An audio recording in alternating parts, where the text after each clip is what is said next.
Hi sir, what did you order? So, Ang ingay ng tricycle. Okay, okay. We're here at Jelly G Katipunan. Okay. so I got the Maxi Mango Sticky Rice. I think it's well-balanced naman yung sweetness and saltiness. Hindi naman overwhelming yung tamis niya. Tapos, halatang fresh yung mangoes na ginagamit. Kasi binili pa sa tindahan, nakita mo. Kasi super fresh siya, sir. Okay.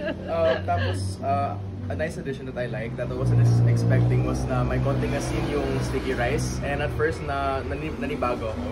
Pero I would say it works in its favor naman. I would definitely come back. This is actually my second time coming back for the sticky rice. So yeah, if you're in Katipunan, I guess try Jelly G's Mango Sticky Rice. So I don't have to ask you na pala, ang dami mo nang sinabi, sir. So you're happy customer. Oh, more than happy po. Really, would you recommend us with your friends? I would definitely recommend this to anyone who's craving Mango Sticky Rice. Sige nga, add on na rin natin, sir. How old are you? 20 naman, pero taken. Taken! So, hindi na pwede si sir. Okay. So, just enjoy the mango sticky rice with, what's your name, sir? Enrico. Enrico na taken na. Okay. Thank you, sir.